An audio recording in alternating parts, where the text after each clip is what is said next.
Greetings and konnichiwa, and welcome to the Onyx Tavern.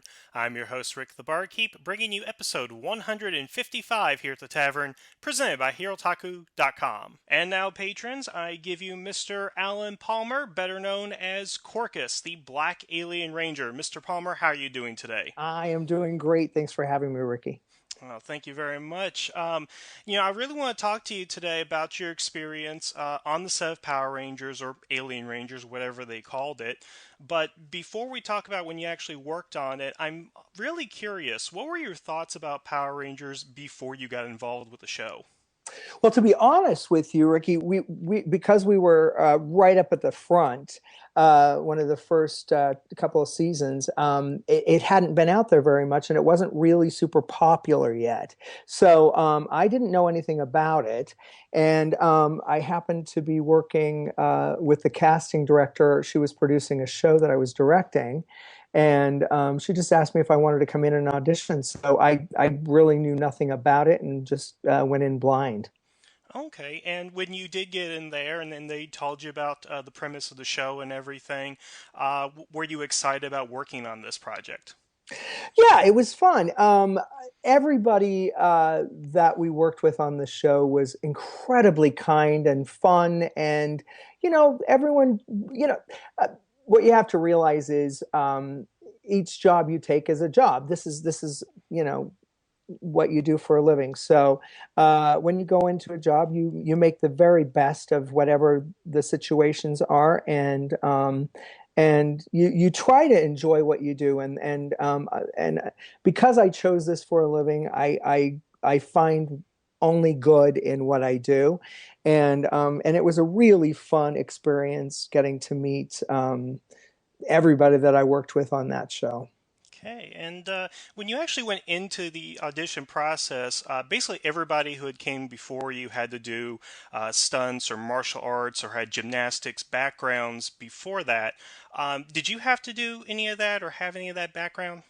We did not have to have it. I have a gymnastics background, but they didn't ask me for it, and this was the first set. They actually were trying to hire more classically trained actors for this group of people, and I know Raja and I were classically trained ahead of time, and I'm pretty sure Jim was as well.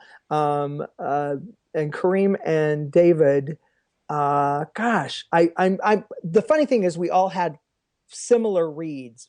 We almost had that sort of uh, Shakespearean sort of quality to our voice when we were speaking, and I think that's what kind of drew all of us to the casting people. And it's funny, all of us only had one audition. We got booked. I was on my way home from the audition when I got called. Okay. So, and the reason I asked that question is mainly because, everybody had to do stunts, but from watching the footage, I went back and watched all 10 episodes. You guys really didn't do much action. Was it kind of odd that you're in an action show and yet you're just really standing there the entire time? Well, no, because we were a peaceful folk. Our group of characters were peace abiding citizens. So we were actually trying to spread peace to the world, and I think that's what I really liked about our group of characters, is that we were really um, trying to show that there's other ways of resolving problems besides fighting. Now, I am curious when we talk about character, because again, I've seen those episodes, and I actually tried to do a super cut of everything Corcus has done in the series. It Um, was hard, wasn't it? it, Especially if you're doing audio. it was extremely short, I will say that. So I'm just kind of curious. Who is Corcus, at least in the way that you understood the character? Well, it's funny. I didn't realize until the first episode, when I kind of got the script and saw what was going on. Actually, it ended up being like the second or third episode that I really found groundwork for him. He's the strong silent type. So I truthfully believe that he he's probably one of the smarter ones besides Delphine. I mean, because obviously she's our leader. I believed that Corcus was extremely smart and kind of walked behind and kind of helped clean up messes if the other Rangers kind of problems or anything. I believed he was the one that would be able to save them. However, that being said, I believe that worldly knowledge he was not so good at. So you can be book smart and and at the same time not have good common sense. And I believe that's Corcus. I think Corcus is young. He was he had a sense of curiosity about him and really wanted to explore everything. Hence the ice cream episode. And I always had my head tilted to one side, always, because it was a curiosity sort of thing. I was always trying to figure out what the circumstances were, what the situations were, and then try to figure out what I could do to help the situation. And that was kind of my whole take on the character.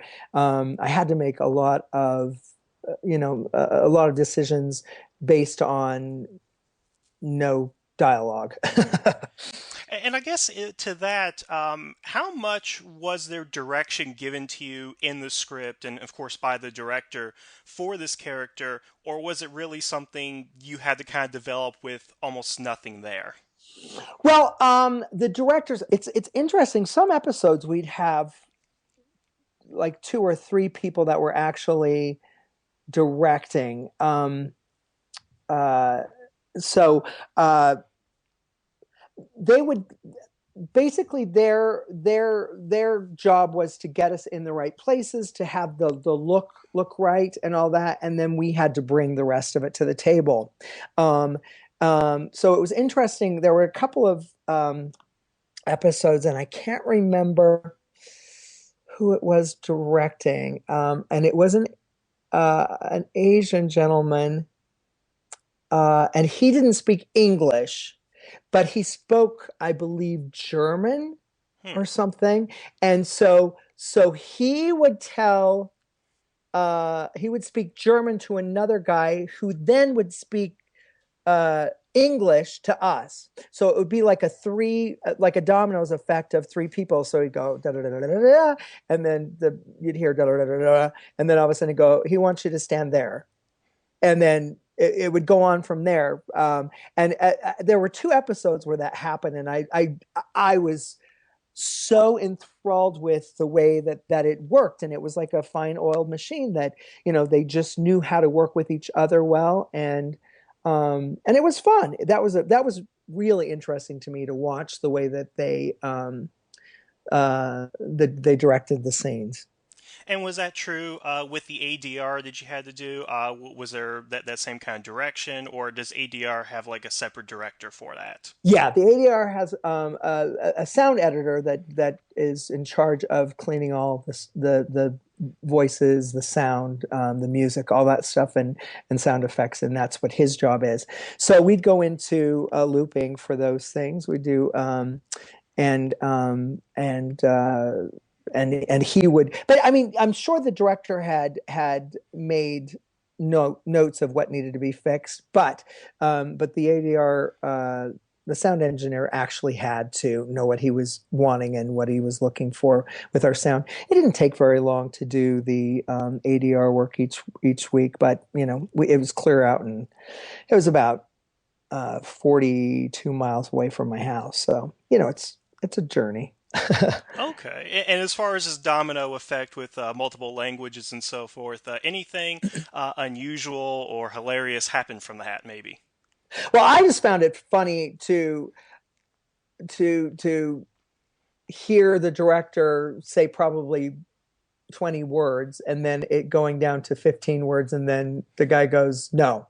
The one that delivers our thing. So I just thought that was fascinating, and we laughed about it a few times, Raja and I, actually, because it was like, really, that's what he said? Are you sure?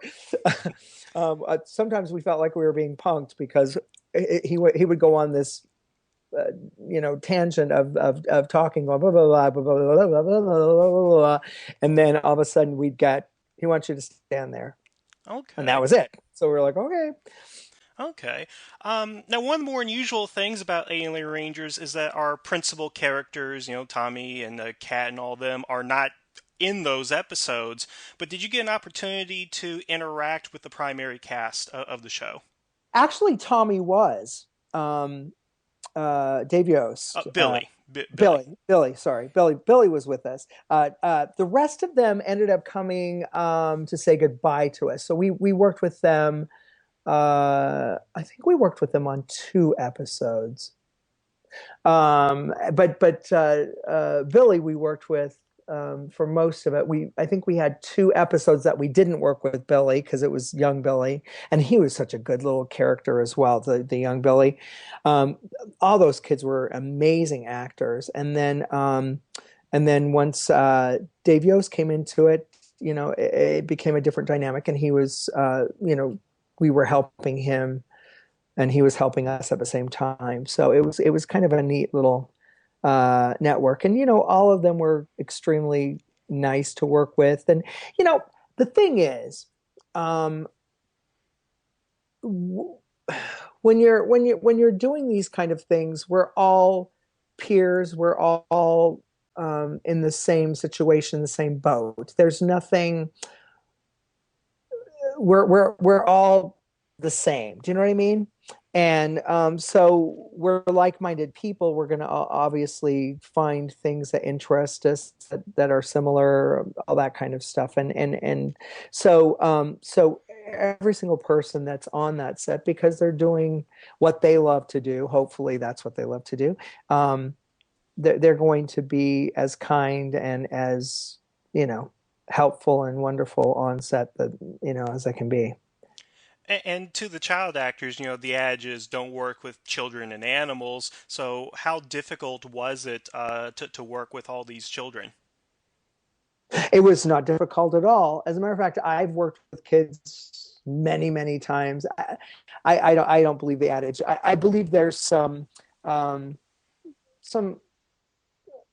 precocious children out there. Back in the day, Macaulay Culkin and God, I'm trying to think of some other ones that were a little bit precocious and a little bit. The problem is what happens is when they get, if you are a child actor and you have the PAs bringing you food. You have the ADs coming over and telling you what you need to do for the day. You have the wardrobe department dressing you. You have hair and makeup primping on you. You have all these people that are around you saying you're the best at what you're doing. That kind of goes to your head after a little while, unless you have some grounding at home. I grew up as a child actor, and no matter what I did, you still take out the trash, you still mow the lawn, you still do the things that you're supposed to do. It's no different than if you have a paper route or if grow up to be a doctor, a banker, whatever you decide to do. People are people, and the kids, because you could tell they had some good upbringing. Not one of them had were hard to work with, or obviously they were older too, so it wasn't like they were running around the set being goofy and all that. So it was a great group of kids. Okay, so from everything I'm hearing, it sounds like you had really great experience on the set. But I am actually curious, what was, I guess, the most difficult or probably the worst experience of the entire 10 episodes that you were working on? Well, I would say the most difficult is sitting around waiting in the dressing rooms for hours. Because it takes a lot to set up a shot with lighting and making sure that they get the shots that they want ahead of time. They set up the shots, and then once they have the shots set up, then they bring us to set, and then the director will give us our direction, and we'll shoot it at a couple of different angles depending on how many cameras are on set and all that. So that being said, we could get there in the morning. we some mornings we get there at like 4:30 in the morning, get into hair and makeup and costumes, and we would sit until about we'd probably start shooting around 11, and probably shoot for an hour and then go to lunch and then come back and wait. Usually we would finish shooting right after lunch. Or if they had to set up another thing, we could wait till three or four and do it again. So it's that waiting. But the thing that being said, the negatives turn into positives when you have a great group of people that you can hang around and you can play games with and you can talk about, we can work on our lines together. We can, I remember Jim Gray used to make me laugh so hard. He used to do the Running Man, and he'd make us laugh all the time. It was a good group of people. We really appreciated each other and got along with each other, and down to the crew and everyone. It was so it wasn't a negative, but that was probably my only negative thing, having to sit around and wait for so long. Okay, great. And when you got the role, it was under the understanding this would be for 10 episodes and you would be done with it, correct? And then they decided they were going to do a spin-off series with us, and do a whole spin-off series with the Alien Rangers. And during negotiations and all that stuff, it kind of all fell through. But they were really interested because actually our arc ended up going to number one, and so Saban was really happy about that, which is a good thing. This is actually the first I've heard of this. So was this supposed to be like a separate series while Zeo was going on, like while the Zeo Rangers were doing their thing, you guys were doing your things on Aquitar? Right. It would be a completely different show. Yeah. That's wow. And again, they didn't get really past a lot in that. I take it. Well, we went through negotiations, and you know how that works. Okay. um, Well, so yeah. okay. Well, that being said, were you asked to return the following season for Zeo for the Rangers of Two Worlds, where the Alien Rangers and the Zeo Rangers came in? Because two of you guys were in there, but you were missing. Right. Exactly. They brought Raja and I believe David back. Is that correct? Sestro, that was Oh, Kareem. Current, yeah. Yeah. Yeah. So they brought those two back. Basically just from a money standpoint and all that. And yeah, that's what they did. But you didn't do any ADR or anything special for that. Do you know? I think I did a couple of ADR things ahead of time for that. I think they brought me in because I remember doing some voice work for it, but not acting work for it. Okay, so maybe they probably used previous ADR or just had something that was saved up for you. Yeah, but I think I did one day in there afterwards. Yeah, Okay. I'm And, pretty sure I did. and a couple of years ago, were you asked to come back for the Super Mega Force episode? No, none of us were, which is kind of sad. It's kind of odd given the prevalence of Alien Rangers in the actual show, Yeah, but then again, the show is well what it was, of course. yeah, and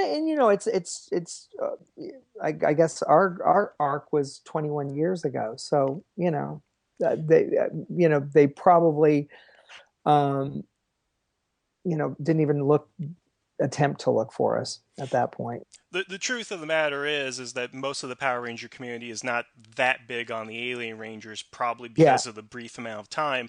Although I have to say that I was always a big fan, and I still am. Well, thank you very much. Yeah, a lot of them seem to have wanted more, and but there is a whole group of people out there that was like, I don't even know the Alien Rangers because it was such a blip in there. And you have to remember there was a time when the ratings were kind of falling at that point in time. That's when we came on, and that's when it went back to number one again. So that's why they were going, oh, let's do that. That's when they revamped and did Zeo. Yeah, because there was an entire transition period going on. Exactly, exactly. So we were the last of the original, you know, Mighty Morphin Power Rangers series. Yeah, there's still a debate whether it's part of Power Rangers or it's its own separate mini series. That debate's raging on today. Yeah, yeah, Now, I do want to ask you this question. So, as you are probably aware, the following season, David Yost did leave Zeo, and his stated reasons in an interview was because of the verbal harassment that he was receiving for being homosexual. Now, as an openly gay actor yourself, I don't want you to confirm or deny anything that David Yost had of experienced, course. but can you speak to the environment on the set? Was there any hostility that you may have seen, or from your point of view? I'll tell you this. I was talking to a kid the other day that was saying he was getting picked on uh, for being African American, and he was like going, I go to a room and I notice people uh, looking at me a certain way or whatever, and I said to him, if you go into a situation and you look for the people that are going to be racist or homophobic, you're going to find them. If you go in with an open mind and you're sure and true of who you are, and don't give credence to haters out there, you're not going to find that. So my experience was very positive. I never I didn't feel like I had a chip on my shoulder. I didn't feel like I was going in there to look for people that would hate me, or have negative things. Maybe my lack of lines had to do with that. I doubt it. Um, it I feel really badly for David. I think he is such an amazing young man, and at the time he was going through the process of probably coming out, and Hollywood is kind of a little weird. It's so much better now, but at the time, Hollywood was very not homophobic, but a little gun shy of hiring people that were gay because they didn't know how to handle them. They want masculine figures on screen. They're looking for that. But you know what? I'm telling you, there's so many gay people that have played. If that's not an issue for you, if I mean that's one aspect of my life. I'm a parent. I'm a husband. I'm a PTA person. I'm a director, producer. A chef. Whatever I'm so many different aspects, and that one little aspect is such a little thing that I personally have never run into it to my face. However, that being said, I had a very famous actress. Um, I don't know if you know who Faye Dunaway is. Um, she was Mommy Dearest in the films. Anyway, I a friend of mine was her personal assistant and asked me. I was getting ready to go out on a tour of a show, and he asked me if I would mind if I wanted to make some extra money taking her son Liam to Magic Mountain for the day. And so I said sure. So I showed up at her house, and he escorted me in and said, Faye's going to be with you shortly. And when she came out, she said, "Let me ask you something." And she said, "Are you gay?" And I was a little shocked and taken back by it. And I said, "Yeah." And she said, "We don't really want to subject 14-year-old children to that, do you think?" And she said, "Obviously, we won't be using you for the day, requiring your services, but we'll pay you for the day." And that was my first kind of slap in the face of bigotry and homophobic, sort of thought process. And you know what? And it's ignorance, on her behalf. But that was my only Hollywood dealing that I really felt like there was, something against that. Now, also, I did a love scene once in a Showtime series, and the director, after everything was over with, said, "I have to ask you something." And he said, "Are you gay?" And I said, "Well, yeah, why?" And he said, "You know what? This was the best love scene between a man and a woman because straight men are so freaked out by the women when they're doing the love scenes that it ends up being a little awkward the first time." And he goes, "You went right in there and got in there and was like really good." So there's positives and negatives to being, gay, and that's just one little aspect of my life, and I don't really live by just being gay. Oh, of course. And, I'm just glad that you had a positive experience working on the show. Yeah. Because And I hope David yeah. has, I hope he looks back on it now and obviously he's grown up now and I hope he's a little more positive and happy about what has happened to him in his life and I think because they had such a longer experience there, I think all of them have had some issues. Do you know what I mean? Oh, absolutely. And I hope the best for David as well. Uh, back when I was growing up, it was always like, who do you like this week? Is it the Blue Ranger, the Black Ranger, or the Red Ranger? Because we were Yeah. always switching. We always liked these guys. And growing up a nerd myself, I always liked Billy a lot. Yeah. Well, that's cool. And I want to get you out here on just kind of one final thing. Just any other tidbits that you want to share with us, things that people may not know about having worked on the show. Wow.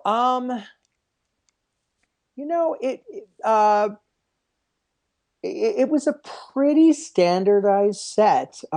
We One thing that I wish we would have been able to keep our costumes because we had two sets of costumes, two sets of heads, and all that. And I wish we would have been able to take one because obviously they destroy that stuff later, and so nobody has them, and it's a shame. I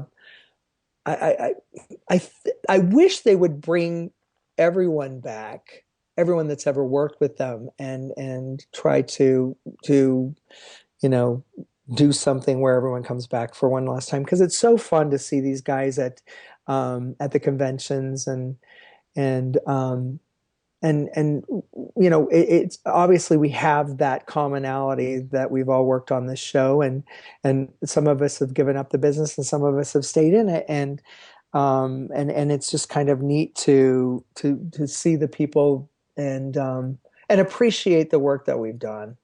That's about all I can say about it. It's a really and to see how many lives it's changed, that's crazy, especially after 20 something years to see that people are still attracted to this show in some ways and that our public persona has helped some of these people in different ways that we will never even know. That's pretty cool.